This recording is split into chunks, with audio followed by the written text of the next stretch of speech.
Like any hopeless romantic in his 20s, I signed up for a dating app in hopes of finding my one true love. After scrolling through, I came across a woman who apparently lived in my hometown.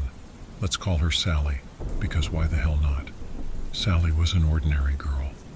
Based off of her bio, she appeared to be a book nerd just like myself. It turned out that we loved the same bands and novels. She appeared tailor-made for me, so I swiped right, hoping she would notice me in the sea of bachelors who were, at least by my own conviction, better looking. She wasn't the kind of person I'd typically approach if I saw them at a party, but I didn't want to judge a book by its cover. Up until that point, I didn't have any luck meeting anyone who lived nearby, so I thought, what the hell, let's give this a shot. That should have been my first red flag. Let me explain. As it turns out, appearance is important. Not in a way that you should only strive to date supermodels, but in a more grounded, down-to-earth sort of way. If something feels off about the way somebody looks, you shouldn't ignore that feeling. Not to sound like a jerk, but she looked like a hot mess. She showed no effort to look good in her pictures. Now I'm the last to judge anybody on their fashion sense, but my gut feeling was telling me that something was off with her. At the time, I looked past it because we were so similar. Sally was one of the rare people in my community that liked the same bands as me. I felt less lonely knowing that there was someone out there who had similar interests to me. But there is a big difference between not having a fashion sense and giving off a vibe of a future crazy cat lady. If you hear a little voice in the back of your head telling you that something is off about someone's dating app picture, listen to it, because that's usually just the tip of the iceberg. Despite the questionable pictures, we hit it off. Everything appeared to be going well. Sally was cheerful, intelligent, and pleasant. We laughed constantly on our cute first date and talked about our favorite movies, dreams, and future plans. Not even 2 days later, we were on a bus together and on our way to a summer festival. Just normal new couple stuff, even though we weren't even in a relationship yet. Then, in the middle of our conversation, she suddenly whipped out a little present and said it was for me. Again, red flags popping up all over the place. Now, some of you might go, aw, but keep in mind that we met just days ago. It doesn't matter how cute it might have seemed, and if you must know, it was a big white teddy bear. It was far too early for that sort of thing. Naturally, it felt weird, and once again I had that distinct feeling in my gut. But of course, I chose to ignore it. Rather than labeling it as weird, I convinced myself that she was being sweet. Next came the obvious, long story short. Sally already had a boyfriend at that time. Surprise, right? I found out when he called her on her phone. She of course first denied it and labeled him as a crazy ex-boyfriend, but finally admitted it was her boyfriend after all. At this point, there were more red flags around me than on a Soviet Victory Day parade. Naturally, she gave me the usual list of excuses for what she was doing. He was a dick, things weren't working out, and she was in the process of moving out. We landed up having a pretty good time at the summer festival, but on returning home I had decided to ditch her. Too many red flags to ignore. I figured I would just gradually pull away, spending less and less time with her. It didn't take long before she was calling me. When I answered, I sounded casual. Hey, how are you? I'm missing you. What's happening tonight? Where are we going? Sorry, I'm not feeling well. Maybe sometime next week, I lied. She suggested coming over. Not tonight, I'm just going to take some meds and get to bed. I threw in a small fake cough. As soon as she hung up, I walked out the door for an evening with some friends. She tried calling me about 10 times, but I ignored the calls. For the next few days, I flat out ignored her, until one evening I heard a knock at my door and looked through the peephole. Oh shit, guess who? I tiptoed away from the door while she banged relentlessly, screaming like a madwoman. I fucking know you're in there. Weeks passed, and I couldn't shake off the unsettling feeling that Sally was somehow tracking my every move. No matter where I went, she would show up, as if she had a sixth sense for my whereabouts. It started to terrify me, leaving me constantly on edge. Late one evening, after a particularly nerve-wracking day, I returned home, exhausted and desperate for answers. Nothing made sense.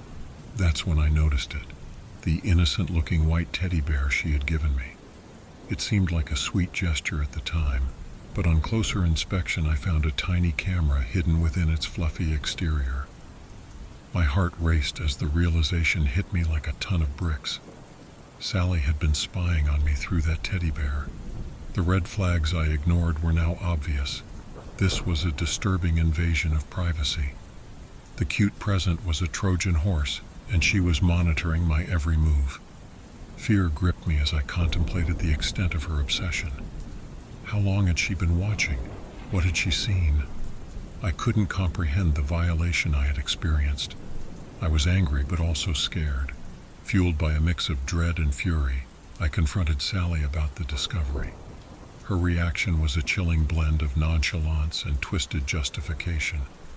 She admitted to her actions, claiming it was a harmless way to keep tabs on me, insisting that our connection was so special she couldn't resist. I looked at her now. That seemingly sweet and innocent charm was an act. As I rid myself of Sally's presence, the fear slowly subsided.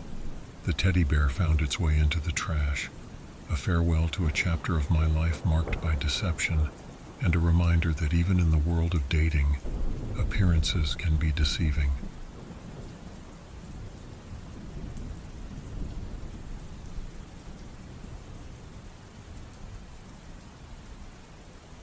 Going on a date itself isn't all that exceptional. I meet men fairly regularly and enjoy getting to know them over drinks or coffee. As an attractive woman in my early 30s, my dating life is typical. But this date was different. I was hesitant to go in the first place. I met the guy on Tinder and he wasn't my normal type. I'm not sure why I swiped right, but I did. I'm not sure why I kept messaging, but I did. There was nothing concerning. He just didn't seem that, well, interesting. He was a little older than me, and from what I could tell, he didn't have his life together. He came off as clever and we shared some interests, but I wasn't physically attracted to him, and something about his word choice bothered me. He missed my jokes, and anything that wasn't spelled out went over his head. When he asked if I wanted to get coffee, I struggled with it and put him off for a while, saying I had to look at my schedule. He seemed innocuous, but I was fairly certain he wasn't for me. On the other hand, I had been trying to date against or outside of my type, as my type is toxic. Fun, but not healthy. So that's how I found myself sitting across a table at a Starbucks one town over from mine, looking across the table at a man I would never normally go out with. I had the best of intentions. I was giving it a shot. I was giving him a shot. The first red flag was the full up and down head tilt he gave my body. Obviously, on a first date, you look at the person, but you don't ogle and lick your lips. I didn't realize this was going to be the high point of our interaction. After the first 2 minutes, it became clear he was manic. Not just first date nervous, but full-on manic. Talking loudly and non-stop, constantly twitching, eyes darting around. He was so up that I wondered if he was on something. He told a story about almost burning down his apartment complex with a candle while taking a bath with his girlfriend. He didn't say ex-girlfriend, just girlfriend. He discussed his time in therapy and his continued issues with defiance. On a first date, over coffee, he told me about his constant need to break rules simply because they exist. During all of this, he told me about how much he would love to see me worked up and how I'm a firebrand. I have red hair. As the unsettling revelation spilled from his manic lips, my initial hesitation transformed into a paralyzing fear. His eyes gleamed with an unsettling intensity, locking onto mine with an unnerving focus. I was desperate to escape, but I forced a polite smile and mustered a feeble attempt at small talk.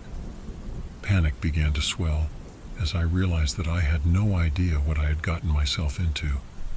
The atmosphere in the Starbucks became suffocating, as if the air itself had thickened with an impending sense of danger. Suddenly he leaned in, invading my personal space, and whispered with a twisted grin, "You know, you're the type of girl I've always wanted to tame, to make mine."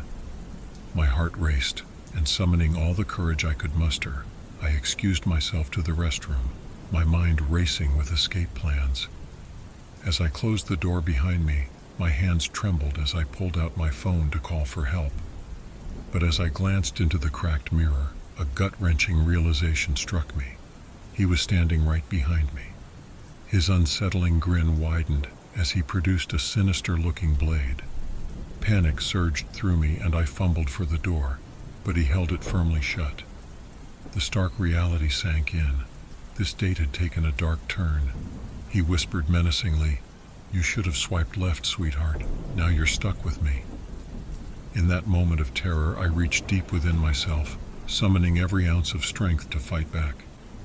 With a burst of adrenaline, I fought against him, managing to break free from his grasp. As I sprinted out of the restroom, I could hear his manic laughter behind me. I immediately ran to my car and drove 30 minutes out of the way on my way home. Lesson learned. I'll never take a chance on someone I have a weird feeling about again. Clearly, I was put off by something in our initial interaction, and my gut was right. I was foolish to have met up with him. I spent the next week looking over my shoulder and locking my door. I also now get my coffee at a different Starbucks.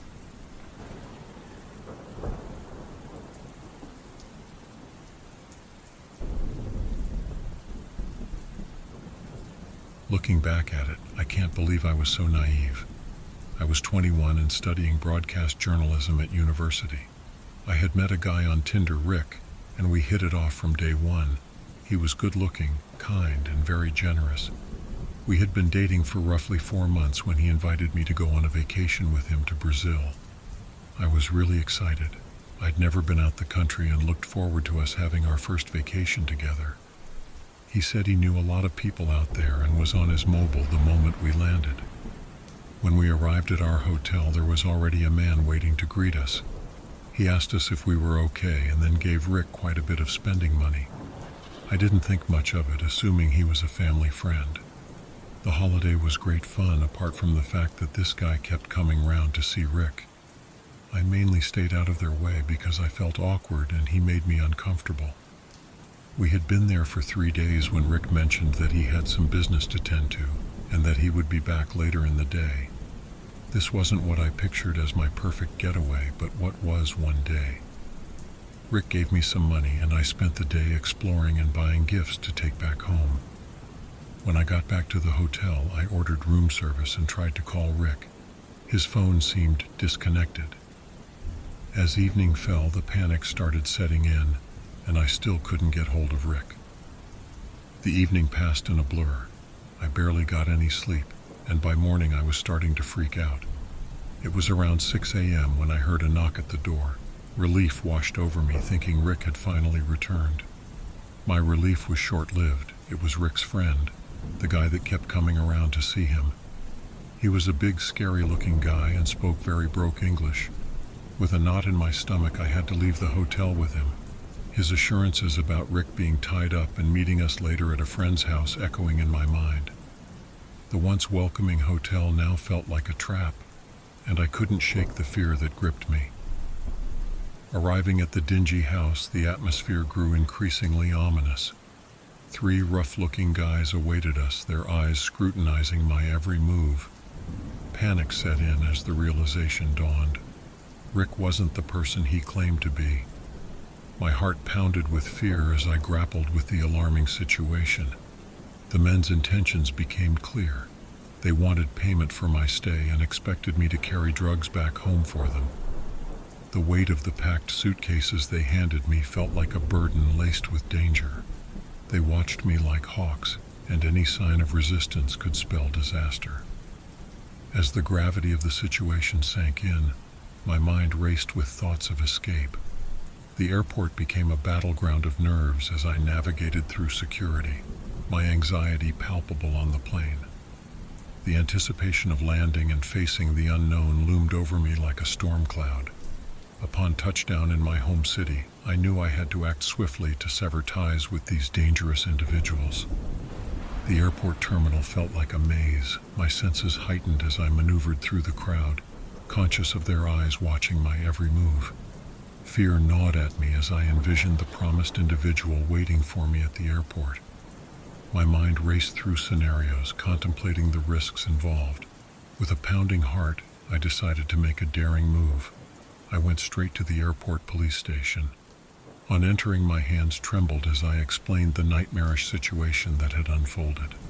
The fear in my voice echoed the distress I felt, and the officers listened attentively. They assured me that arresting me was for my own safety while they initiated an investigation. In the safety of the police station, the officers took down every detail, meticulously recording the events that had transpired. They assured me that they would do everything in their power to ensure my safety and unravel the criminal network that had ensnared me.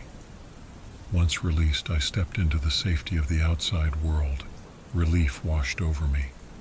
I hailed a cab, constantly checking over my shoulder, half expecting to be ambushed.